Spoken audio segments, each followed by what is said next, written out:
Now I'm pleased to introduce you to a man who is very, very special to our chapter. He is one of our top volunteers. He's a wonderful supporter and a friend. He has spoken numerous times on behalf of our chapter, including presenting to 2,000 people at our National Leadership Summit in Orlando, Florida this year.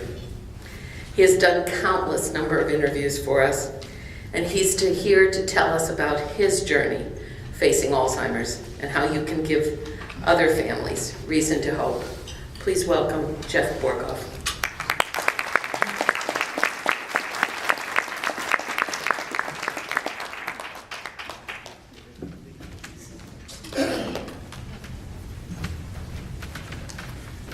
Well, thank you, and good morning. Thank you for allowing me to be with you here today and speak to you and share a little bit about myself. Imagine that you're 51 years old, and I look out at the audience and I see a few people, and they're saying, "Oh, heck no," and a few other people are probably thinking, "Oh, those are the good old days." But you have a healthy, loving marriage.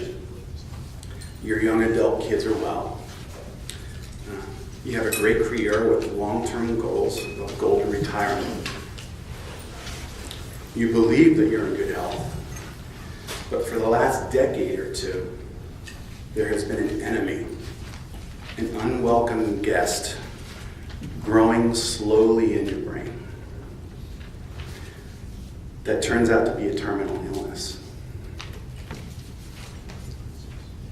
that will eventually take your life. How do you proceed? How do you move forward? You have no choice but to move forward. Time is not on your side and it flies by. Now I know this is a rhetorical question. I'm not expecting anyone to answer that, and it's probably could be hypothetical for some of you.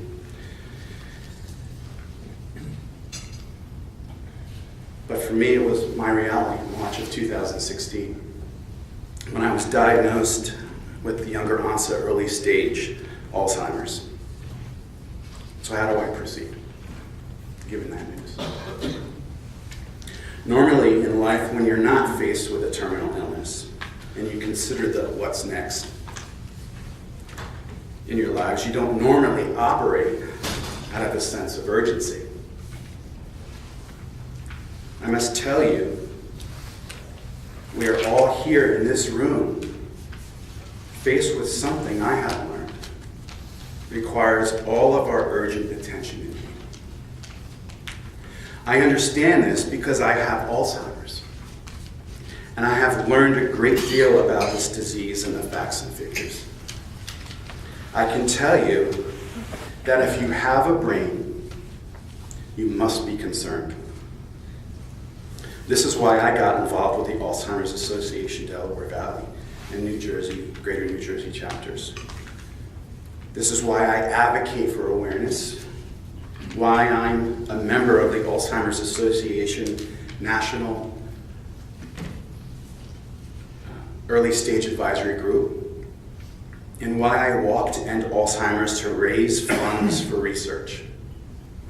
I got involved as soon as I was diagnosed because, like many of you, I lived with the false narrative that Alzheimer's was exclusive to seniors in assisted living homes. Alzheimer's is not normal aging.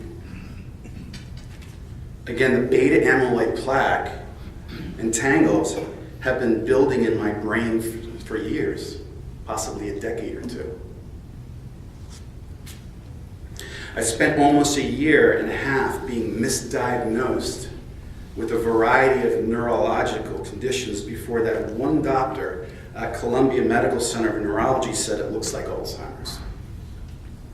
Mind you, none of the other plethora of specialists wanted to go down a diagnosis of Alzheimer's because of my age. I'm no longer working. I can no longer drive. But I'm but I live a very fruitful life, and I have found great purpose in serving the community of people living with Alzheimer's and their families. Working with the Alzheimer's Association is one of the most rewarding opportunities I have ever had.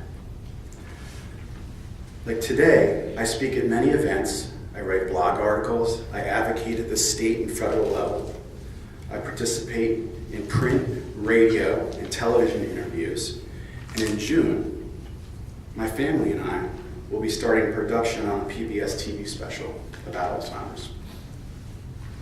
My wife and I personally raised about $10,000 last year from a local fundraiser event and our Walk to End Alzheimer's team.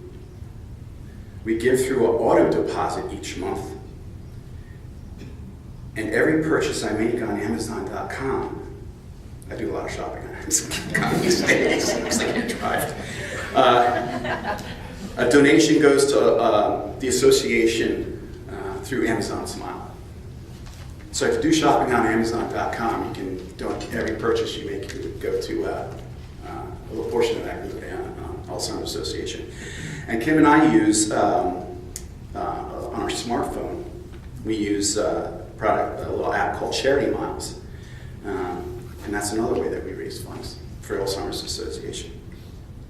We are doing everything we can because we know the urgency, and we know the Alzheimer's Association is the #1 advocate for raising funds for support and research for a cure. You are here today for one reason or another. You have some skin in the game. You got up early on a Wednesday morning to be here before work or before you start your day because you feel it's important to be here. You may be a caregiver or someone who has lost a loved one. I'm very happy that you're here. I'm very happy to be here with you, and I'm boldly going to tell you why. It's because I have hope. I have hope that through research and clinical trials, we're going to find a cure for Alzheimer's within the next decade. But this hope can only be sustained with the financial support of people that are willing to say, it's time we have a cure. I'm so committed to a cure that I am in a clinical drug trial myself. My hope is that this drug will be the one that saves my life, but much more important, the lives of generations to come. So I'd like to leave this with you this morning. I want to infect you with the same reason for hope. You have an opportunity here today with your donations and getting involved to directly affect the outcome of the first survivor of Alzheimer's. So I thank you for your time this morning, and God bless.